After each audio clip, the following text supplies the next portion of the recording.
தேவனுடைய பிள்ளைகளே, ஆகவே நாமும் காத்திருக்கிறோம். இதற்காக வருகைக்காக. ஆண்டவருடைய வருகை எப்போ வரும்?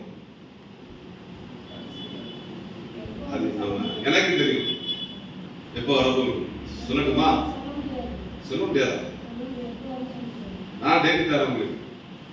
வேலையா நாம எழுதி வச்சுக்கங்க.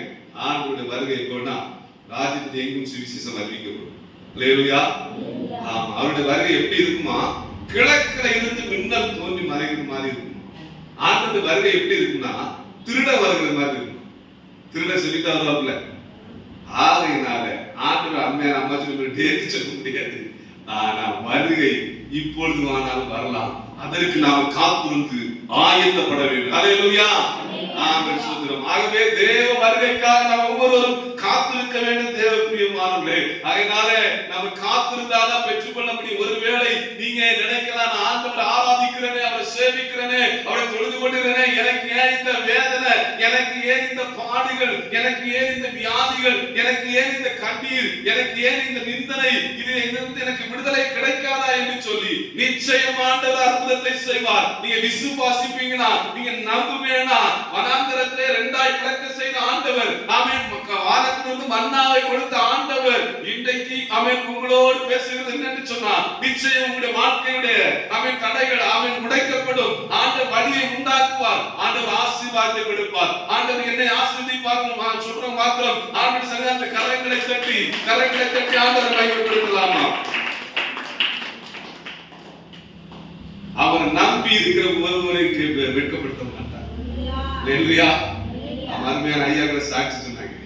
ஆமா, நானும் பார்த்தாச்சுன்னா கிட்டத்தட்ட 15 ஆண்டுகள் கன்னியாகுமரி மாவட்டத்தில் ஊழியர் செஞ்சிருந்த ஒரு பிரச்சனை இல்லை. திடீர்னு பிரச்சனை வந்தது. காவல்துறை அதிகாரிகள் வந்தாங்க, அனுமதி இருக்கான்னு கேட்டாங்க. இல்லைன்னு சொல்லிக்கிட்டு லாஸ்ட்ல கலெக்டர் அனுப்புனா, கலெக்டர் ஆபீஸ்ல பெட்டிஷன் அங்க இங்க எல்லாம் பெட்டிஷன் போட்டாங்க. நம்ம டிஎஸ்பி கூட்டு பேசினாரு. லாஸ்ட்ல 12 வருஷமா பிரச்சனையே இல்லை. திடீர்னு தாசில்தார் ஒரு லெட்டர் அனுப்பிட்டாரு. இங்கே சட்ட ஒழுங்கு பிரச்சனை இருக்கிறது, பாஸ்டர் அடிக்க போறது மாதிரி, கொலை செய்யற போறது மாதிரி, இங்க இவர் பிரேயர் நடத்த என்ன இருக்கா, நம்ம ஜெபிக்கிறது எதற்காக? தேசத்தின் நன்மைக்காக. ஆமென். ஒரு ஆலயத்துல ஒரு மனுஷன் வரணும், குடிகாரனா இருப்பான், அவன் மன திரும்பி உள்ள வருவான். ஆமென், சோதரன், அவன் பிரச்சனை, அவன் பயங்கர கொடூரமான மிருகம் உள்ள மனுஷனை ஒரு ஆலயத்துக்குள்ள வரும்போது அவன் மன திரும்பி அவன் ரட்சிக்கப்பட்டு நல்லவனாய் மாறுவான். அல்லேலூயா. ஆகவே ஆமென், ஸ்டாப் பண்ணைக்கு ஆமென் ஒரு நோட்டீஸ் கொடுத்தாங்க. ரொம்ப வேதனை, கண்ணீர். கடைசி காலையில் ஞாயிற்றுக்கிழமை டிக்டாக் நான் கிளம்பி இருக்கும்போது காலையிலே பார்த்தாச்சுன்னா இவர் எங்கேயோ நேரமே கூட்டத்தை ஆரம்பிச்சுடக்கூடாது. ஆமாம், 6 மணிக்கெல்லாம் கொண்டு ஆமாம் அதிரடிப்படை போலீஸை கொண்டு போட்டாங்க.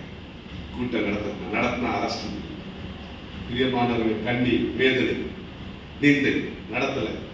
2 ஆண்டுகள் போராட்டம். அதுவரைக்கும் கோர்ட்டு வாசல் போலீஸ் ஸ்டேஷன் துதிக்காத கால்கள். ஆகவே மதுரை ஹைகோர்ட்டுக்கு ஒவ்வொரு மாதம் கடன் சொல்லி. ஆனா நடந்தது என்ன தெரியுமா? நம்ம எங்க ஆராதனை நடத்தக்கூடாது என்று ஒவ்வொரு வாரம் 2 காவல்துறை அதிகாரிகளை ஓடுவாங்க. ஆனா ஆண்டவனுடைய விண்ணப்பத்தை கவனிக்கிறவர், ஜெபத்தை உற்று நோக்குகிறவர். எல்லாரும் சொன்னாங்க பினிஷ், அவ்வளவுதான், நீங்க பேர் நடக்காதுன்னு சொல்லி.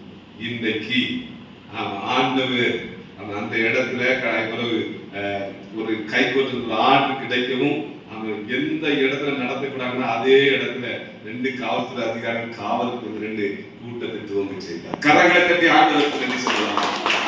ஆண்டவரை அவரை நம்பி இருக்கிற பிள்ளைகள், அவருக்காக காத்திருக்கிற பிள்ளைகளுடைய வாழ்க்கையிலே நன்மைகளை கட்டாயம் செய்வார். அல்லேலூயா. அவர் துக்கத்தை மாற்றுகிற தேவன், நம்முடைய கண்ணீரை துடைக்கிற தேவன். நீங்க மாத்திரம் விசுவாசத்தை விட்டுறாதீங்க.